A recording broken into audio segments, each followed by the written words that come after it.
I think most of us grow up with a certain picture of aging in our minds. We imagine the slower steps, the aches that show up without warning, the mornings when everything feels stiff before the day even starts.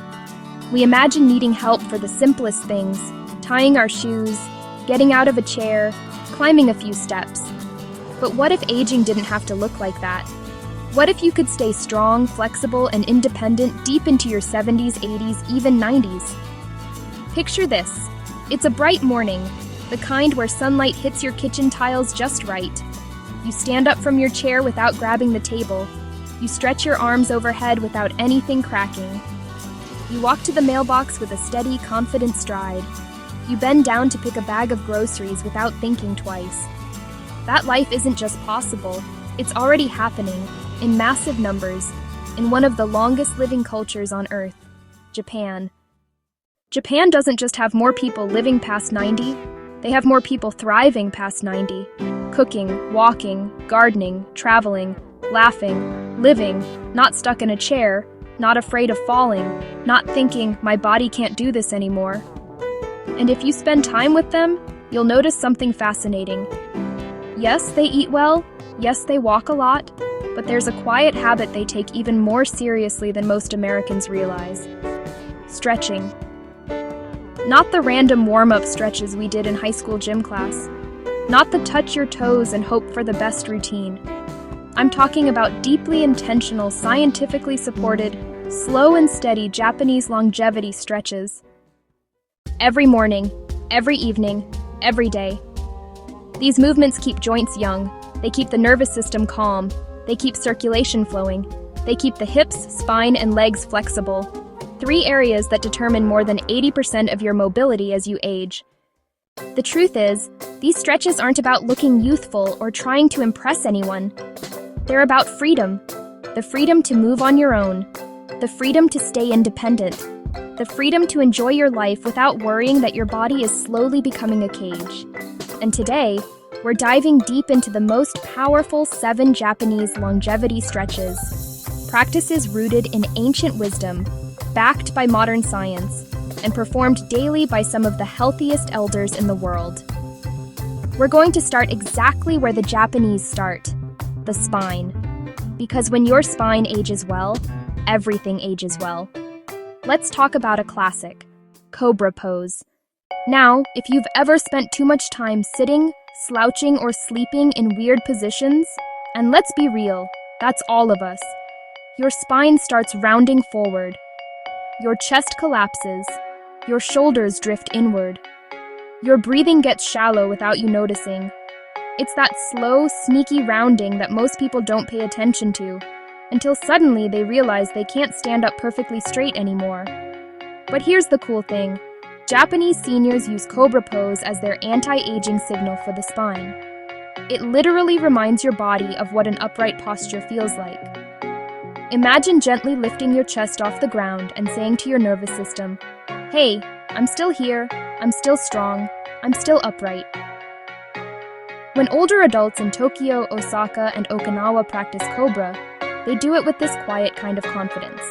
They don't force it. They don't twist their neck. They don't crank their lower back. They lift just enough to open the chest, lengthen the front of the body, and tell gravity, "Not today." And you'd be surprised how many things improve when you do that. Breathing, digestion, back comfort, even mood. You'd be shocked how much emotion your posture carries. Think about it.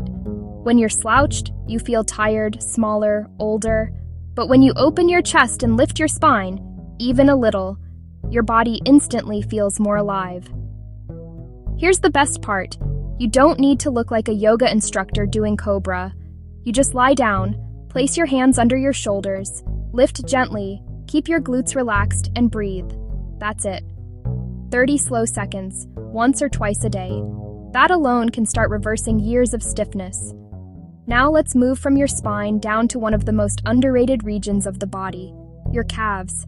And Japan has a beautiful name for them, your second heart. Your calves pump blood upward, against gravity, helping your entire circulation. But as people age, especially in America, calves get tighter, blood flow slows, and balance starts to wobble. That's where the Japanese calf stretch comes in. Seniors in Japan take this stretch seriously because they understand that loose, flexible calves keep you steady, strong, and far less likely to fall. Falling is a big deal. In the US, falls are the #1 cause of injury for older adults. But in Japan, they treat calf health like a daily habit, not an afterthought. Every time you stretch your calves against a wall, you're telling your legs to stay awake, stay open, stay balanced. And when you stretch your calves, you're not just helping your legs. You're helping your ankles, your knees, your hips, and your lower back. One tight muscle can jam up the whole chain. One flexible muscle can open it all back up. Let's keep moving through the body. Once the calves awaken, the Japanese go right to the hips. And this is where one of the most transformative stretches enters the picture: pigeon pose. If you've ever had trouble sitting on the floor, tying your shoes, stepping into a car, or standing after a long sit, your hips are part of the reason. Tight hips are one of the biggest mobility killers in people over 50. But pigeon pose?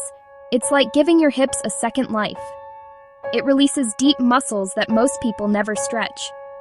Muscles that quietly stiffen year after year until one day they steal your freedom without warning.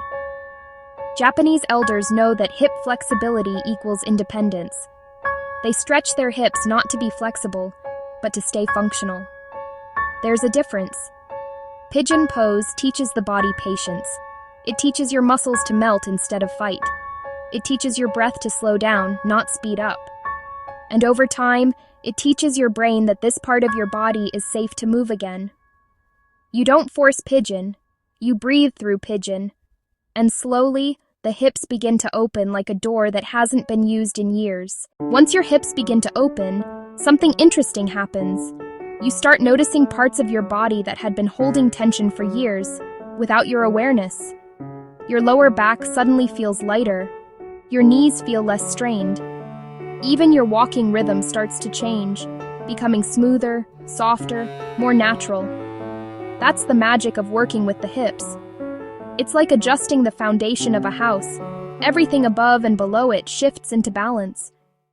And this brings us to one of the most beloved full-body resets in Japanese longevity culture: downward dog. You've probably seen this pose a million times, but the way Japanese seniors use it is very different. They're not doing it for athleticism. They're not trying to get a workout. They're using it as a body reboot button, a way to awaken muscles that have gone quiet and lengthen areas that have slowly compressed over decades.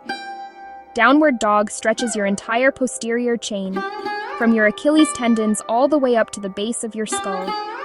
That's a long line of muscles, tendons, and fascia that holds your whole body together. When that chain gets tight, your posture weakens, your steps shorten, your balance wobbles, and even your breathing becomes restricted.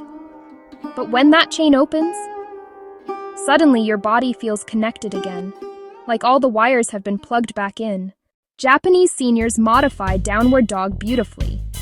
Many bend their knees, widen their stance, or place their hands on a bench or wall instead of the floor. They're not chasing the picture-perfect version. They're chasing the sensation of space in their body. That's the real goal. And here's something people rarely talk about. Downward dog shifts your nervous system. When your head is slightly lower than your heart, your brain gets a gentle wash of fresh, oxygen-rich blood. Stress hormones drop. Your parasympathetic system, the rest and restore side of your body, turns on. That's why people often feel a wave of calm after doing this pose, even if they only hold it for 20 seconds. When your spine, hips, calves, and entire backline open up, the body becomes ready for something almost meditative. And this is where the Japanese introduce one of their most therapeutic movements: cat-cow. If downward dog wakes up your muscles, cat-cow wakes up your spine. You move your spine through two opposite shapes, one arching, one rounding, with slow, intentional breathing. This movement is so simple, you might be tempted to skip it, but don't. Japanese longevity clinics literally call this the daily spinal massage. And when you do it right, that's exactly what it feels like. Every vertebra gets a moment to glide. Every supporting muscle gets a moment to soften. Your spine starts communicating more clearly with your brain again. That's important, especially as you age, because your spine is the central channel for everything: movement, stability, balance, and even organ function. What people don't realize is that stiffness in the spine isn't just stiffness. It's a reduction in the brain's ability to sense and control your body. When your spine doesn't move, your coordination weakens, your balance weakens, your posture weakens. But cat-cow turns all of that back on. And if you pair the movement with slow breathing, inhale for cow, exhale for cat, something emotional happens too. Your nervous system starts letting go. Your heart rate settles. Your mind clears. Stress releases. In Japan, many seniors use cat-cow as a moving meditation, a way to stay grounded in a fast-changing world. Now, once the spine is warm and open, Japanese elders shift to a stretch that holds deep cultural meaning. A stretch practiced in tea houses, temples, mountain villages, and even modern wellness studios. Butterfly pose. This pose is gentle, but it works like a key that unlocks the hips from the inside out. The inner thighs, muscles most people rarely think about, play a huge role in pelvic stability, walking fluidity, and lower back comfort. But because modern life is filled with chairs, cars, couches, and screens, these muscles slowly tighten over the years. Butterfly pose is the antidote. You sit tall, bring your feet together, let your knees fall naturally to the sides, and breathe into the hips. In Japanese culture, the pelvis is believed to be the body's energetic center, the place where physical movement and emotional presence meet. When this area becomes tight, people often feel stiff, not just physically, but emotionally. They feel blocked, weighed down, disconnected. But when the pelvis opens, even a little, you feel lighter, more grounded, more present, more yourself. Modern science backs this too. Improving hip mobility, especially in the inner thighs, can decrease fall risk dramatically and make everyday movements easier. From stepping into a bathtub, to getting up from the floor, to walking long distances without fatigue. And what people love about butterfly pose is that it's intuitive. There's nothing complicated. Gravity does most of the work. You don't force your knees down. You let them sink naturally. You don't round your spine. You keep a gentle lift. You don't rush. You breathe. You let time do its job.